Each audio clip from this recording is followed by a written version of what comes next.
Samantalang muling umangat ang credit rating ng Pilipinas sa gitna ng pagsasabata tax bill. Ito'y base sa pagtaya ng Standard & Poor's sa ekonomiya ng Pilipinas. Ayon sa Malacanang, patunay lamang ito na nagkakabunga ang mga reformang ipinapatupad ng Administrasyong Aquino. May report si Rocky Ignacio. Tinawag ni Pangulong Aquino na maagang pamasko ang pagsasabatas ng Sin Tax Reform Act o ang Republic Act 10351. Daan natin sa wakas.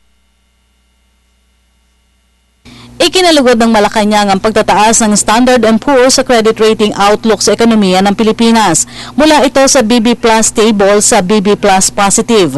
Ayon kay Presidential Spokesperson Edwin Lacerda, nangangahulugan ito ng patuloy na pagganda pa ng credit rating sa bansa sa mga susunod na buwan.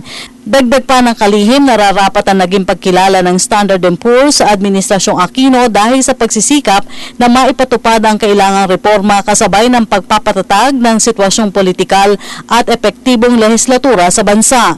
Naitala ang improved credit ratings ng Pilipinas sa gitna na rin ng pagsasabatas ng mahalagang panukala ng Sin Tax na inaasahang mataas ng fiscal position ng gobyerno.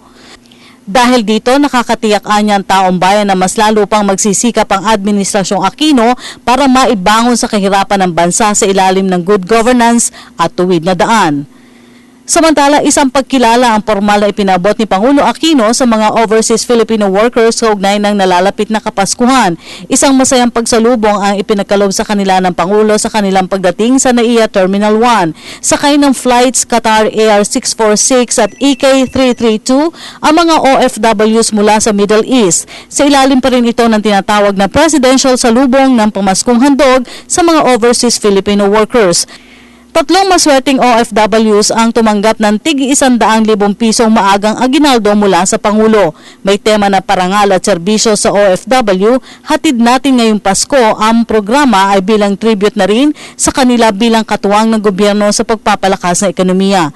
Nauna nang sinabi ng Malacanang ang mataas na remittances sa mga OFWs ay tumutulong para mapatatag ang economic fundamentals ng bansa. Samantala, ang pasasalamat ng mga tumanggap ng premyo mula sa tao ng programa ng pamahalaan sa pagtataguyod ng Department of Labor and Employment at Overseas Workers Welfare Administration. Karamihan sa kanila nagsauwi upang makapiling ang mga mahal sa buhay ngayong Kapaskuhan.